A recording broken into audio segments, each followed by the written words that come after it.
This is how you adjust the height on your table saw blade. Now, they have another one of these on the side for adjusting the tilt. That can be a little bit hard to get to as you get older and a little less mobile, plus it's just inconvenient. Today's video, we're fixing that problem. Getting underneath the saw and accessing that wheel to do the tilt can be a little bit of a pain, especially when you're really shooting for some serious accuracy. This is just a scrap of HDPE, or high density polyethylene. And this is the material that we're going to use in today's build. I want it to look good, match the saw, and be really durable. And this fills all those gaps. Now, you can find this pretty much in any town or city at a sign dealer or a plastic supply dealer. It's not that hard to find. And one of the things that I really like about HDPs and UHMWs and these types of plastics is that you can mill them with regular woodworking tools. It doesn't dull your tool blades, they're very millable, and it just makes for a really nice, stable material that you can use with all the tools that you already have in a shop. And it even likes to be CNC'd, which is good because that's what we're using to do a large portion of the cutting today, because my back has been acting up. Now, whenever I can show you how to do it on tools, I do, but there are sometimes it's just better to use the CNC. And today's one of those days. So everything that I'm doing here on the CNC today could be easily done by creating a template and then using a router table to get really nice, clean results. So when you're thinking about CNC tech, especially if you haven't experienced it or had your hands on it, that's a really good way to think about a CNC. It's really just a way to create and store digital templates and patterns and then also cut them out.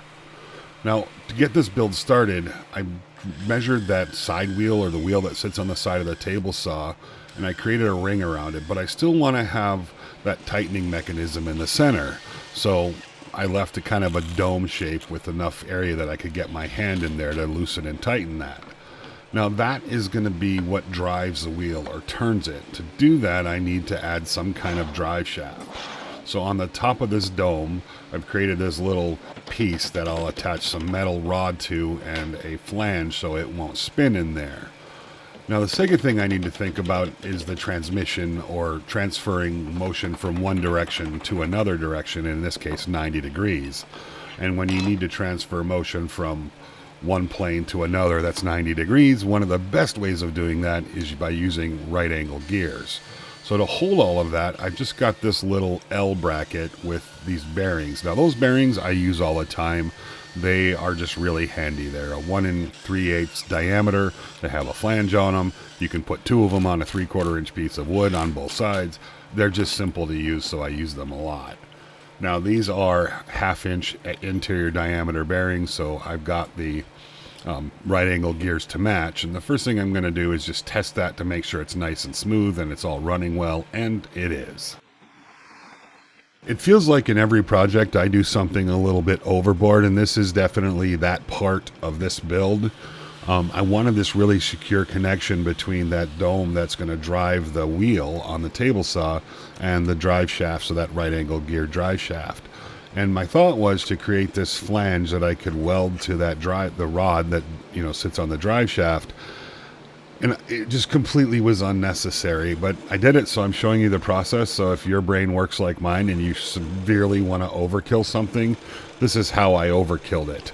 So this shaft is what's the right angle gear is gonna sit on, and then that is gonna drive the wheel. So I'm marking out my screw positions now. So I just kind of clamped everything together, marked those screw positions, went back to the drill press, and then drilled the holes. Now, a set screw through the side of that HDPE into a recessed divot in the drive shaft would have been more than enough for this purpose.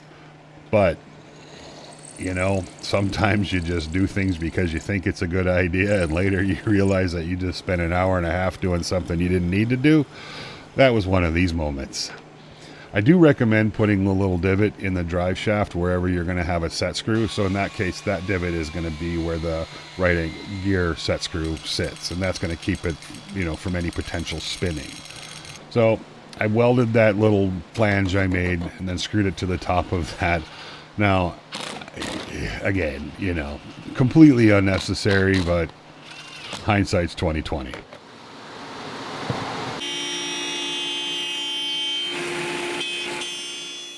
With those two parts completed, I went back to the CNC to cut out a way to hold the drive rod, or the part that I stick the handle on, so to turn all of this. And then I mounted that flywheel to the system that we just built. To do that, I just used some pieces from behind it, some HDP from behind it, and screwed it into those little ports on the front and centering it all out. And then to save you having to watch me just hand router some parts I cut out of the CNC, I went ahead and pre-assembled them.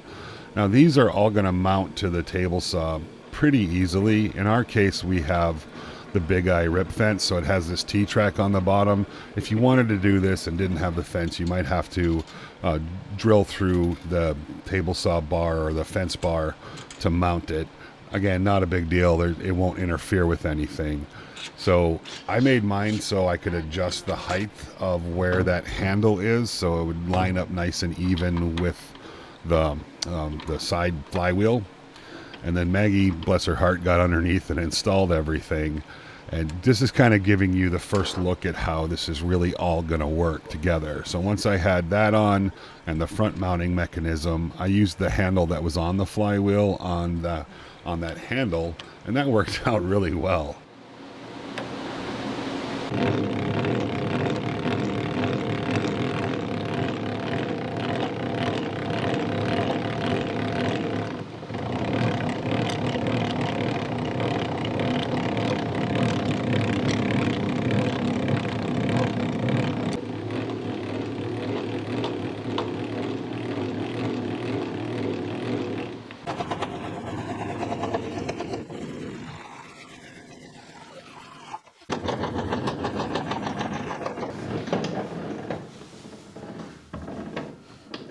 Oh, wow.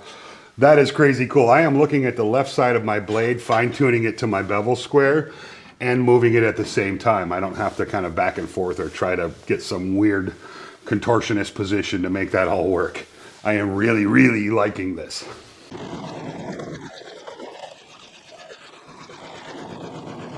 This handle came off the wheel that was on the Harvey tool, so I just put it out here. Works great. And I know I'm going to get some comments that's sticking out too far, but if you actually go down, it's really only sticking out about 1 inch. And for the most part, the fence is sitting over here. So I'm comfortable with that in that position. Of course, if you weren't, you could, if you wanted to do this, move it back a little bit, but I'm not worried about running into this at all. So that is absolutely one of the best things I've done to my table saw. This is one of those things that I'm like, why didn't I do this many, many years ago? And it's worked out perfectly. As always, some of the stuff that we use in this build, you'll be able to find those products in the description box below in the form of links. Now, we really appreciate your support when you use those links. Some of them are affiliate links and we make a little bit of money, and that helps out a lot here. This was a really fun project. I can't believe I waited so long to do this. It just makes the table saw so much more user-friendly. And I encourage you all to try it. It's a fun project. Thank you very much for watching, and we'll see you in the next video.